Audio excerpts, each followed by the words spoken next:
We'll let everyone get squared away.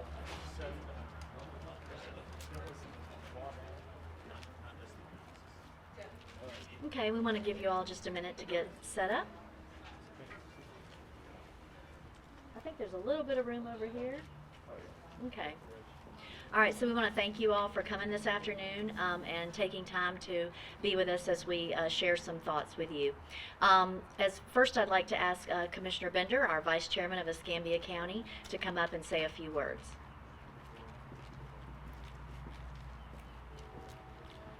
Good morning. Thank you, Janice.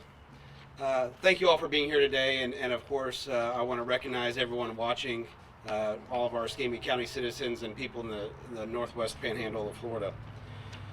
We ask you to join us today to discuss the Safer at Home executive order issued by Governor DeSantis yesterday. The Safer at Home order goes into effect at 12:01 a.m. Friday, April 3rd, and expires on Monday, April 30th, 2020, unless extended by subsequent order. What this means is that residents should stay home so they adhere to social distancing unless they need to take care of essential activities.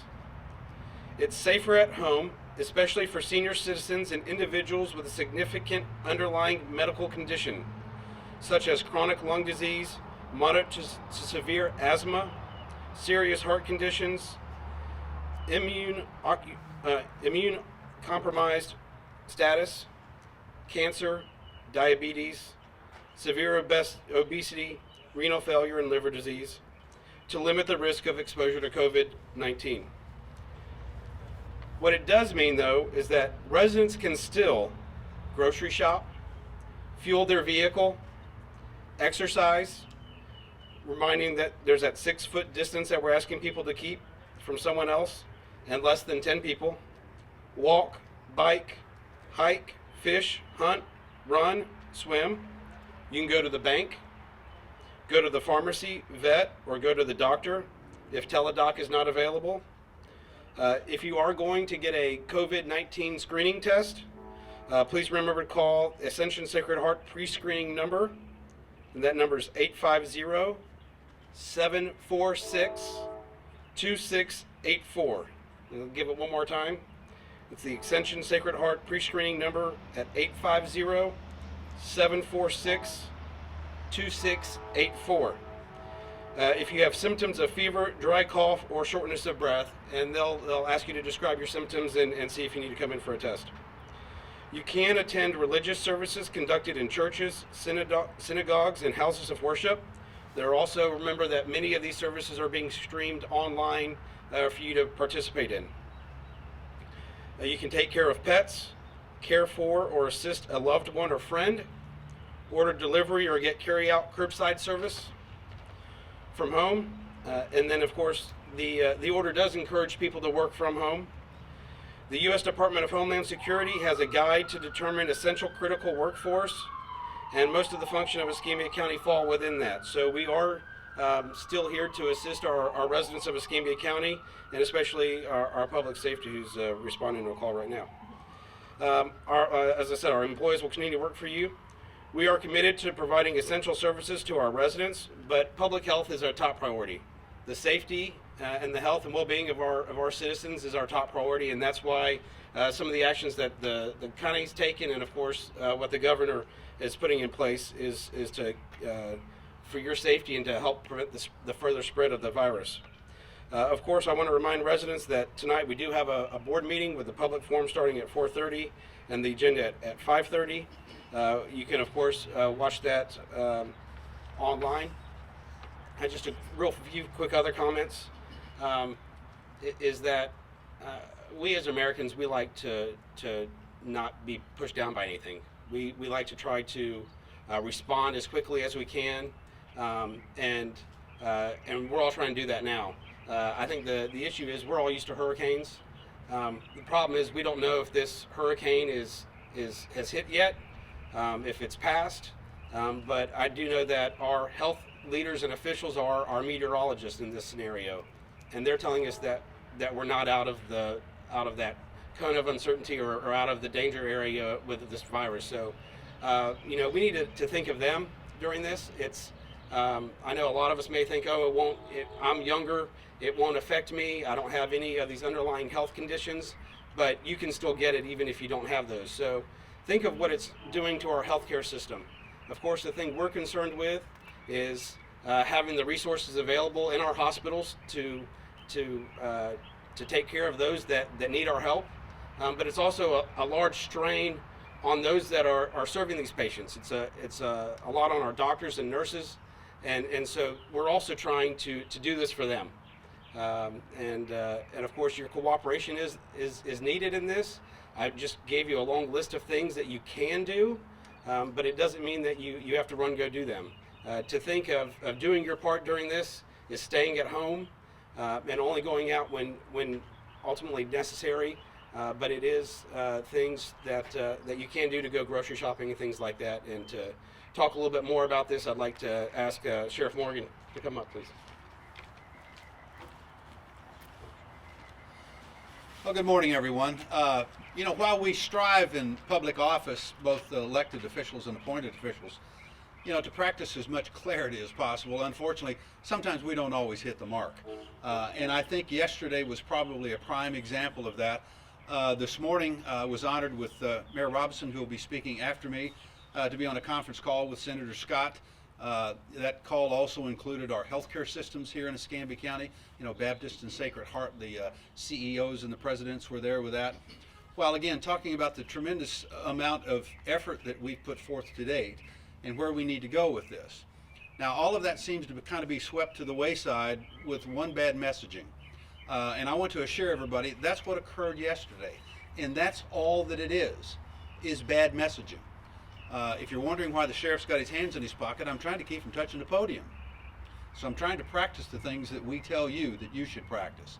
So in that bad messaging, our public information officers, both at the city and the county and the sheriff's office, got together and said, we need to come before the public and talk a little bit about this to reassure everyone that basically nothing has changed. What the governor did yesterday was he issued a warning for those, again, who are the most high risk in our community, those that are 65 and older specifically, and it was a plea asking them to please follow the advice of our medical professionals. Limit your outside contact. It was not a lockdown order. Okay? It was never meant to be construed as you now must stay in your home 24/7 and hopefully someone will come and take care of you, and if they don't, you're in real trouble. That was not the message at all. And so what we're doing now is we're going through that list, as Commissioner Bender just read to you, which can also be amended, by the way, both at the state today or locally when your county commissioner meets and says, are these the standards that we feel need to be continued to be implemented in our community? Why? Because, as a couple of commissioners have pointed out, we're not New York City. We don't have the density of population that they have there. I mean, to me, it's mind-boggling to think that I think they have 67 to 69,000 people per square mile. Isn't that an astounding number?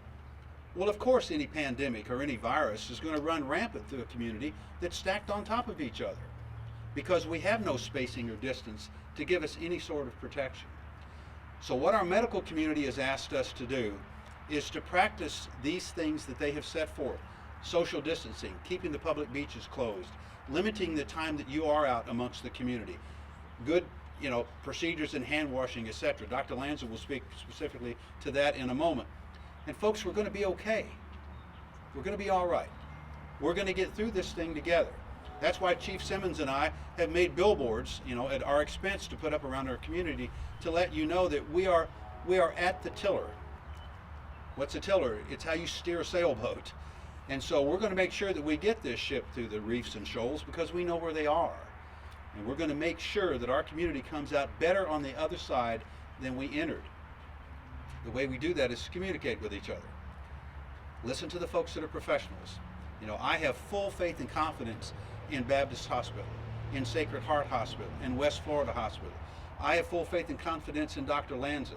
These folks are putting in tremendous hours to keep you updated with the best information that they have. They're having to overcome some testing problems, but you know what? We're going to get there too. We're not going to stop your car to see how old you are. We're not going to stop your car to say, why are you out tonight? Where are you going? You're going to work. You hear the cars and everybody right now during this press conference. Folks, life goes on as usual. We just want you to be cautious, to take responsibility for your health and the health of your family. That's all we're trying to do. You are safe. You will be safe if you follow these procedures. Honored to be the sheriff of Escambia County. If you have any issues, please give us a call. Don't be the rumor monger in our community that gets on Facebook and starts pushing the word out there that you can't go to work tomorrow because we're in a lockdown or that there's a curfew. There is no curfew in Escambia County. Let me repeat that. There is no curfew in Escambia County. Verify your facts before you start spreading rumors. And with that, it's my honor to introduce the Mayor of Pensacola, Mayor Grover Robinson. Mayor. Sheriff and Commissioners, thank you for inviting us to be a part of this today. I think most of what we're here today to do is you see us standing here together. We are 6 feet apart, but we are standing together in support of what we're doing and trying to convey a consistent message. As the Sheriff said, I was on the call with Senator Rex Scott right beforehand. We had a good discussion about things that are happening here in Northwest Florida. And one of the things that we talked about is that people in Northwest Florida understand disasters and understand the need to comply. Again, the things that have been asked, if you are in certain age groups or if you have certain conditions, that you comply with this. And again, just in general operation, if you have certain things happening in your life, that you comply with this. This is similar to a hurricane evacuation order in some ways, that we expect your compliance. Well, we're not going to be there to arrest anyone, but we certainly have the same concept. We are asking for your voluntary compliance, and that's what makes it so great in our community, that we tend to realize and understand and support these directives so that we can all live the best way we can together and return and get focused on recovery after this is over. The main thing we want to do is stop panicking, stop hoarding. These are things that are not productive to all the rest of us that are working together. We will get through this, and I think that is perhaps the message that is most consistent that you'll hear, is to not panic and to continue to work together. We'll need to do that as a community as we get through this. We want you to stop hoarding and going to the grocery store. You can go to the grocery store. This order in no way says that you cannot get out. We want to make sure that there's enough food and supplies for everyone. So we ask that you do your part in this. You can daily shop, but we ask you to get what you and your family need and no more. And we will get through this. Again, also limit yourself to non-essential travel. In essence, every time you get ready to leave your house, ask yourself, is this really essential? That will give you a good opportunity to understand what's going on. If you have to go to work, if you have to go to the grocery store, those are things that are allowed. The issue is you need to ask yourself if what you're doing is essential for you and your family and for this community. Again, this is thinking about not just yourself. This is being bigger than yourself and thinking about the entire community, because the actions you take will impact the entire community. Now, we're going to get through this in the next 30 days, and we're going to be ready to get focused on where we go with restoration and recovery after that.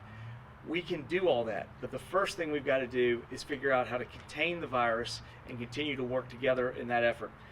So again, I ask for your patience and your compliance with this order in working together, but understanding and not panicking that you can go get the essentials done for you and your family and be able to take care of yourself. That's what we are essentially trying to be here together to discuss. And at this point, I would like to welcome Superintendent Malcolm Thomas. Thank you, Mayor. The school district's had a very productive week this week. I want to give a shout out to all of the teachers and school staff for all of your hard work this week to try to do something we've never tried to do before, and that is to teach 40,000 students that are not sitting inside a classroom. That's been a challenge for our teachers. They've had to learn new tools, new strategies that they can use to employ with their students. It's been a challenge for some of our parents to learn how to log on and to act like their student acts sometimes when they're in the classroom. But I want to thank them all for their cooperative spirit. We have made so much progress this week. We are completing today the distribution of Chromebooks to students in grades K through 2. Those are students that typically we did not allow to take a Chromebook home, but we're providing those so that those students will have online access. As we've said in the past, there are students in our community that do not have internet connectivity, If we're unable to find a solution for that, we provide workbooks, textbooks. We can even provide lessons on a flash card that we can put in, a flash drive that we can put into the Chromebook so the student can access that. We have been saying that if you have not been contacted by your child's teacher at this point, you really do need to reach out to the school, because we have tried to make at least one contact with every family. If you've not heard, it's probably because we have the incorrect telephone number or contact information. Today our schools are at the office from 8 to 3. They'll be able to take your call. Beginning tomorrow, to be compliant with what the governor has asked us to do, and that is to increase the level of remote access for all of our employees, we will not be answering the phone at the school. However, all of the voice machines are activated. There will be employees that are tasked to check those voicemails remotely, frequently through the day. They will send email to the appropriate personnel. They will return your call, and they will get you what you need. Essential personnel that need access to our campuses will work directly with the principal or their immediate supervisor to be able to access the school site. All of our feeding sites that we've established this week, we now have 38 school sites that are used to feed students. Those will continue with the same hours. I believe it's 9 to 12. We will continue to monitor those, and we'll either beef up or consolidate where necessary as we move through the next few days. So I think that the message from the school district is it's a different world, but it's one that seems to be working. I'm just so impressed as I look over the shoulder of some of our teachers in the last few days to see the amount of energy they're putting into the lessons, how they're being creative and innovative. And at the end of the day, that's what's going to carry us through. But remember, remote learning like we're doing now in our instructional continuity plan, that was never intended to replace a classroom. I don't believe you can replace that experience when you sit in a room face to face. But we're trying to do the best we can to protect our students, our employees, and our community at this time of crisis with this virus. So be patient with us. We're going to be flexible with you. We're going to be as compassionate as we can. And I think the final item that I probably need to speak to that is on the mind of every student that is in the 12th grade. Everybody's worried about graduation and commencement exercises being canceled. At this point, it doesn't look like it's very hopeful that we would hold a commencement at the end of May. But I have said since the beginning, we're going to do whatever we can do to make sure a graduation ceremony is held. I believe we could wait as late as July and still have the majority of our students still in the community. If that were the case and we were allowed to assemble large groups in July, we would go to the Civic Center and we would have a graduation ceremony. Again, I don't know what I don't know. So we're going to hold off on making any decision about that graduation ceremony in terms of the date or the location, how we're going to do it, until we know the facts at that moment. I will tell you this, we will do something to make sure we honor our seniors who have spent their life thus far preparing for that moment where they could walk across a stage in a cap and gown, have a picture taken, and receive a diploma. We know that's important, and we're going to support that in any way that we can. Thank you. So before we go to questions, I just want to make a couple of more recognitions. We have Commissioner May here, we have Dr. Lanza, we have Eric Gilmore, our emergency manager, and then those that are off camera, we do have Mark Faulkner from Baptist, Don Rudolph from Ascension, Gay Nord from West Florida, and Chandra from Community Health Northwest, and we just really appreciate them. Oh, and Commissioner Underhill, he's been standing so long behind me. He's not invisible, I did see him. But I would also like to just say to you that as a community, I do think if we do continue to work together, we can come out of this stronger. I would also encourage everyone, we did create a graphic that we hope folks can utilize to kind of just, reiterate, here are the things that you can do, but also think about those extra trips before you make an extra trip. We've also been very clear about where our community and our county government actually functions in terms of essential critical functions should we get to a much more stringent point than we currently have. And I would just say, when you start sending people home to work, maybe they're by themselves, maybe they're isolated. Don't let your neighbors be isolated. Find ways to communicate with them. find ways to bring people together at a proper distance, but don't leave people alone. People are concerned, but we don't want them to be concerned by themselves. That can create other issues and other problems down the road. So do whatever you can to continue to connect, whether it be electronically or from the yard next door or from the street, okay? So please don't let your neighbors be alone. Don't let the senior citizens be alone, or anyone else that's had to go home and work from home remotely. So with that, I would open it up to questions.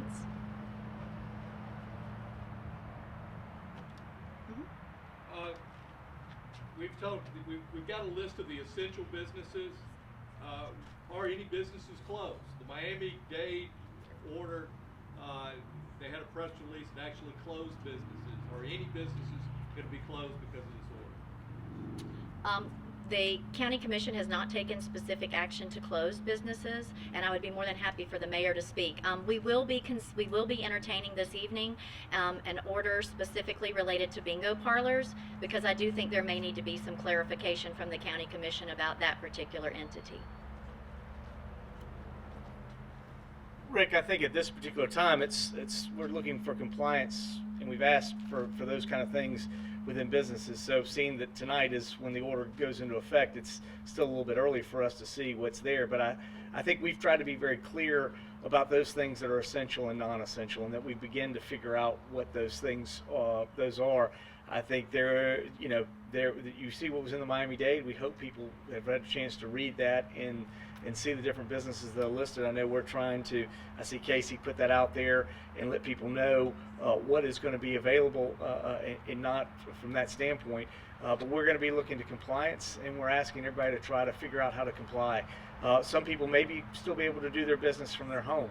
We have no problem with that, and I think we're all learning how to do this. It took the city a week or so to figure out how to do it, but we figured out how to significantly take our toll down from our individual buildings. Certainly City Hall is significantly fewer in staff than what we have been, but I think that's what we're asking people to do, and I think as people get used to this, we'll get better over time, but I think it's a little bit too early for us to say what's going to happen, seeing that the order doesn't go into effect until tomorrow. So I think people through the weekend will figure out what they need to do. So unlike closing bars and restaurants and gyms, there is no, it's going to be voluntary for all other businesses at this moment? Right now, we're asking people to figure out how to comply within it, and I think we'll come out of the week and we'll understand a little bit better where we are. We're aware that the ECAT Bus Drivers Union sent a letter to the county asking if fares could possibly be suspended so that they wouldn't have to, make those exchanges, and they're also asking if riders can enter through the back of the buses. Has the county addressed that yet? We've not addressed that specific request yet, but I have been in contact with the director. Every morning we do have a conversation about status, and she is actually on the board of the Florida Transportation Association, and so she has been monitoring those issues statewide. So I would say that I think she was looking at implementing a policy on Monday, but I will let her provide that report to me this afternoon. But she has been monitoring that for weeks. And then another question, in other situations where the EOC has activated, they've had daily briefings or weekly briefings. Here we've had 2 so far in the past 15 days. What is the difference between this situation in regards to the amount of briefings that you've been holding? I'd be more than happy for Eric to come and give a little bit more clarification, but just to let you know, every day we are trying to provide two daily reports to you all that are providing the updates from all of our partners from the Joint Information Center electronically. And so if there's information that you're not getting that you'd like us to provide, we'd be more than happy to provide that. But I think that we've been trying to do that mostly electronically so that folks can all get the same information at the same time. But I'd be more than happy for Eric to respond as well. She nailed it right there. We're trying to minimize people in the EOC. This is a pandemic, unlike a hurricane or a natural disasters where you can actually see the progress out in the community. Well, we've got heavy equipment, we got manpower, we got things moving. In this situation, you really don't see it out there. So we try to get that out twice a day to you guys. If it is something you're not seeing or getting that you need, please let us know. We'll be happy to do that. But we lose the opportunity for the press to ask questions. It's a one-sided communication. In today's world, we have Zoom. Couldn't we do a press conference using Zoom? Okay, so You want to hit that? yeah, I will actually. So I will just say, let's use a different vendor title, because we were notified today from our IT that Zoom actually does have a very serious hacking problem. So we may try and come up with a different way to do that. We use Teams. A GoFundMe. Potentially, we'll see how much it costs to implement a new platform. But yes, I appreciate the question, particularly related to that. And so we have been looking. We've been using Teams internally. I meet at 8:30 in the morning with our directors, and we do it through the Teams app. And we're able to either face video or also do it, voice. And we also have implemented the chat. So we're actually becoming more technologically savvy here at the county. And our directors are finding, I think, a really good way to communicate with each other. And we're actually encouraging them to implement that as they communicate with their own employees as they start maybe working more remotely. Yes, sir. County functions that require public hearings, such as future land use and rezonings, how is the county accommodating public participation? Okay, so first of all, a couple of the things that we had not previously canceled were like the lien issues related to special magistrate hearings. So we were having folks come to the central office complex and participate in those. We were making sure that we were monitoring distancing. We were having a very large room, and then we were also still having our development review meetings, because those are typically less than 10 people, and we can set up in a very large operating space. So those are the two entities particularly that we are still operating from. The other issue that we're dealing with is our board meeting this evening. We have provided a public input form online for people to provide input electronically, and we are strongly encouraging people to please participate electronically, although we are not precluding folks this evening from participating. It is before midnight. But I would say, for the most part, we are trying to provide as many technological opportunities as possible. And it looks like the mayor would like to respond to that as well. Yes. At the city, for the most part, we have stopped meetings for April. We have kept them going forward, and we've taken this time to learn to adjust, just like everybody else is. We've already made the decision, because of the governor's decision, about how we can conduct meetings. We had a meeting already without audience, and we're going to have one in April. We are trying to do as much as we can without, but there are certain items that just simply need council, need public vetting. But again, on all of those, we've tried to make it available where people could call in, or trying to figure out how to get more comments in as well on what we're doing online. Toward that end, we will continue to do Monday press conferences at the city, but we are also we realize at this particular time that individuals, and things are so dynamic that we've had the opportunity to go on and do it from our office, and we're trying to get better at understanding. If there's a question beforehand we'll try to take it. We didn't figure out yesterday that we had comments coming in. We figured that out this time, so we know what to do better, and we'll do that. But we would ask for your patience.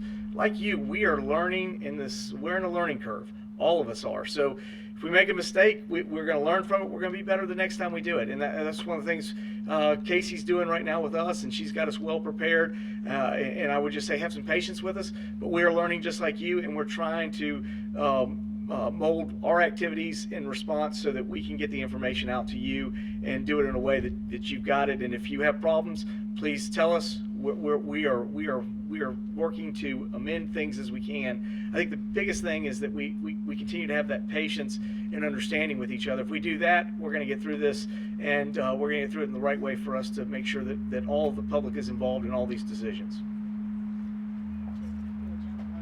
Sheriff, this question is for you. Have you had any communication with the governor's office as far as how this is going to be enforced? The sheriff in Santa Rosa County had a little bit different message last night than you did, talking about parks, people shouldn't go out to parks, boat ramp closures. What have you heard? What's a little confusing? Well, the governor has, while he's put out some guidelines, he's also given a tremendous amount of latitude to the local officials. And so those are things that I've made very clear that, I'm a support element in this, and I'm on the enforcement end if something can be enforced. But I depend upon the mayor, because the city obviously is a part of the county, and also our board of county commissioners to filter through that and either go through the appropriate ordinance process to pass an ordinance and those things that in fact are enforceable. So you're going to see a variance from county to county to county on how they enact this. And also I would tell you, as sheriffs, we have a latitude in a lot of that too. So, but you got to remember, I'm going to share with you one of my favorite Churchill quotes here, and this is kind of what we're grappling with. Churchill was accredited with saying, you know, Americans can always be depended upon to do the right thing after they've exhausted all other possibilities. And so that's a little bit of what we're going through here. You know, we've got all these different moving parts, and we're trying to find the appropriate path, you know, to victory over this virus. And so, you know, work with us. By the way, do you know how important you are in this? Folks, you got to be on this. The press is a partner with this, and every major issue we've had in Escambia County, it's incumbent upon you to get the story and get it right, okay, and to get it out to people. Because while we have social media platforms and we've got more of a reach than we've ever had in the history of the United States, people still depend upon you. And a very important segment of our community doesn't use Facebook. They don't blog. They don't do all of these things, and that's a large block of people. A lot of them are shut-ins. So if you're not conveying the accurate information, we're in real trouble. So we need your help in this.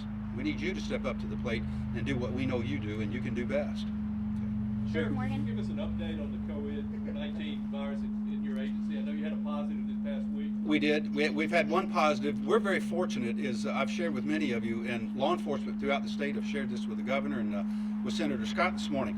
We're concerned about losing the war of attrition if we don't continue to keep our arms around this. This is why when your medical community, your medical professionals are telling you, you know, get the PPE, do the social distancing, do all those things, I will tell you, I'm in a business that I can't do that always. Now, I can do it in some instances, and so we're doing that. I believe because we've done that, we've had one positive test, and this was an individual, by the way, that had contact with somebody who had been out of state, you know, in a hotspot area, and so, you know, they caught the virus. We went up to a high of, I think, with 30, actually topped out at 33 one day, and then we hovered at 31. Today, Rick, we're down to 21. It'd be 22 counting the one that tested positive. So they're coming off of the self-quarantine, and now they're returning to duty. So again, but we're, you know, if there's something that we worry every day, it's that. Because again, so much of that is out of our control. If an arrest requires that you go hands-on, which what arrest doesn't? You know, we're not to the point yet in our society where we can say, thank you, sir, would you handcuff yourself for me? And, you know, I've got a seat for you in the back of the vehicle here. So, anything else? Yes, the Pensacola Police Department is now starting to assist the Florida Highway Patrol with the checkpoint on I-10. Right. Has FHP or the Department of Transportation reached out to the Sheriff's Office for any assistance there? That's been left up to sheriffs individually. What we're doing right now is reassessing our manpower situation because of the school system. I've got some SROs that may be available, but right now, because of the problems that we were having, I want to remind everybody, we were partnering with the PPD and the local authorities, et cetera, you know, to do some major pushes in some, you know, some crime that we had in our community that the mayor and the PPD led off several months prior. And during that time, you know, we didn't have enough people to cover the board. So now, in those continuing operations, we're transferring some people to be on that. So if we have people, we're assessing it right now to help that. But, you know, to me, that's kind of a low-level operation. That's a stop, send them to the medical people, they do a swab, they move on. So if we have a more critical need for our law enforcement officers in Escambia County, you know, it's incumbent upon me to station them there, and that's exactly what I'll do. Sheriff, along that end, I thought Sheriff Morgan made a great comment on our call with Senator Scott. He said crime hasn't stopped. So again, we depend on both the Sheriff's Department and the PPD, and I think we're very cognizant of what's happening with healthcare workers and why we're trying to flatten the curve and the importance of healthcare workers. The same thing happens for first responders, both your police, your fire department, and your sheriff's deputies. We can't afford to get to a position, much like they're seeing in New York, where they can't even field a force to take care of normal needs. So this is vitally important in both agencies, and we are continuing to monitor that as well. Rick, I would say we were up as high as 34 at the city. We're down to now 18 that are out. We have had a couple of people. I think we had a fireman that traveled. He never came back. He ended up testing positive. So I mean, we've been able to keep them out on quarantine. That has helped us not spread within the department. But we have a number of people right now who are out of the city, and I believe we also have one police officer who hasn't been tested, but it took him so long to get back from his place trying to get back to the United States. We simply told him that he was on quarantine until he could come out of that. We were just going to assume that he had the virus, so he is at home quarantining himself. So at this particular time, that's kind of where we are as well, trying to work through that, and it is a part of it. But fortunately, the people who are most at risk, the first responders, we have very little. We still have a lot of capacity at this particular time. Before you leave, one question.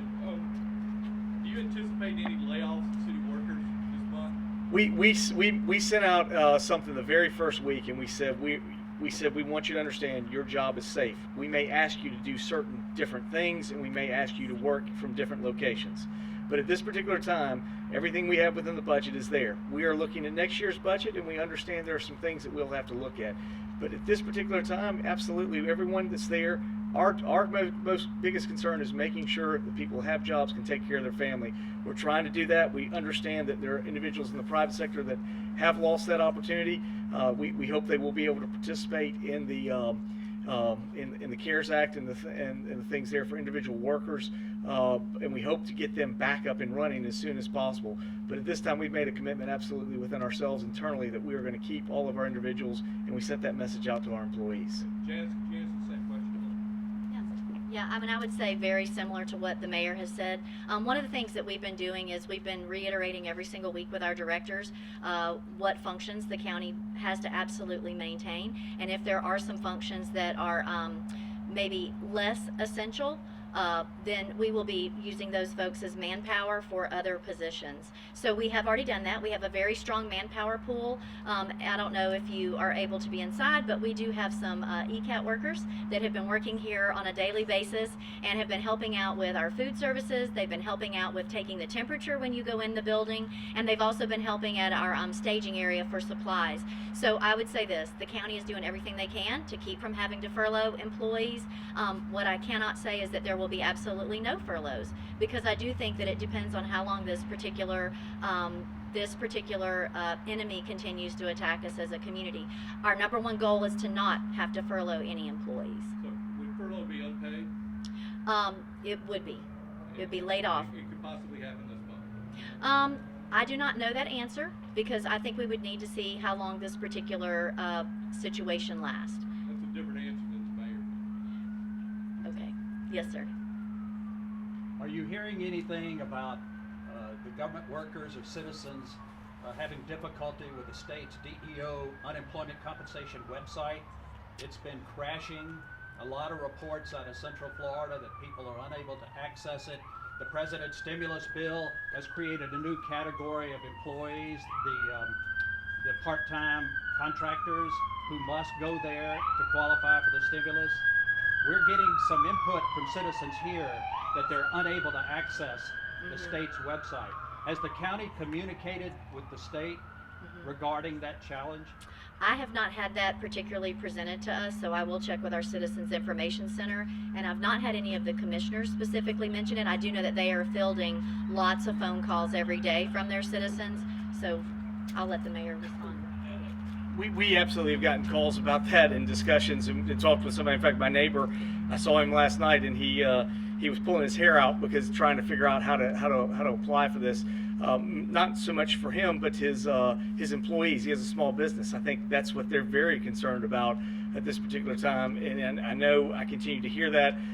It is not something we're particularly over, but we're trying to advocate for that, and we will continue to do that. I can't say that I understand the reasons or what's happening, because it's not a city or a county function, but we are getting that, and we are trying to advocate much the same way that we're advocating for our hospitals on PPE and stuff that they still need. We're absolutely here advocating for our citizens, what they can do, and again how that works for them.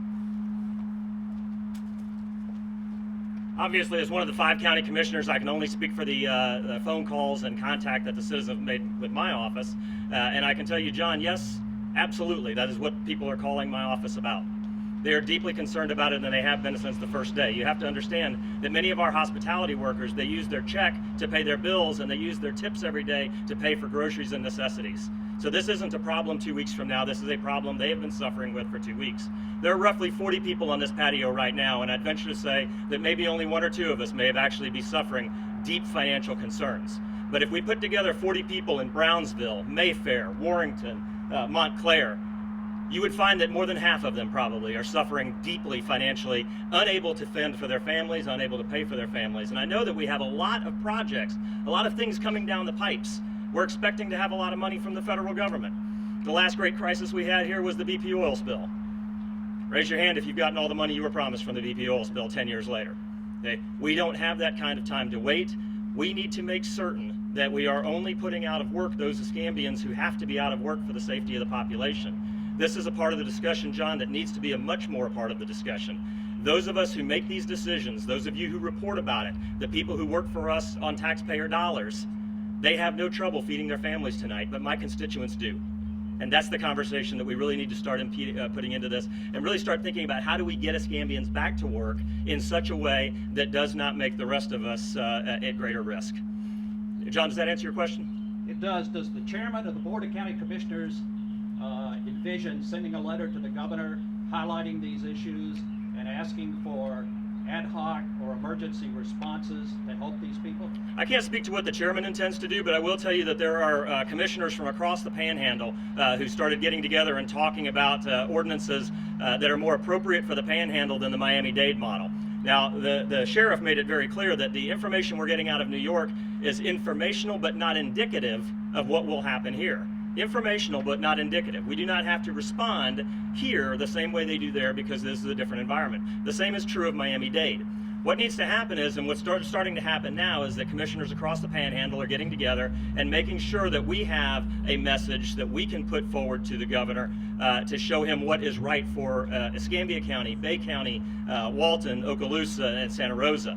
And once we start seeing that information get to the governor, keep in mind, this governor has always been a huge supporter of home rule. He recognizes the diversity of Florida, and he recognizes that what's right for Escambia County is not necessarily what's right for Miami-Dade. And as a governor, he has to give us the environment in which we local leaders can lead in a way that's appropriate and best for our citizens. Thank you. Thank you. Thank you again for coming, so we appreciate it. Is Dr. Lamsa available for questions? Thank you so much. We just received some reports from some of our local grocery store chains that they might be falling short on their own cleaning supplies, especially the wipes to wipe down their own cart. So one question that we had is what is the health aspect of using one wipe to clean down multiple carts? Well, of course, that's a bit problematic. I would encourage them to find any kind of cleaning supply, even soap and water, to clean down whatever it is, the solid surfaces that they have. You don't need to have a specific wipe. It's really more the mechanical action of it, of removing contaminants, but just plain soap and water and rinsing afterwards, that would be another way of doing it. And then just one more question for you. So after a person is, diagnosed with COVID-19, what really should be their next step? When should they decide that I need to go to the hospital? Well, presumably they have talked with their healthcare provider. Their healthcare provider, based on the criteria that we have for screening, has told them to get screened. And then, excuse me, my allergies. It's my allergies. There's water. Okay. I knew this was going to happen. Just all the pollen out here.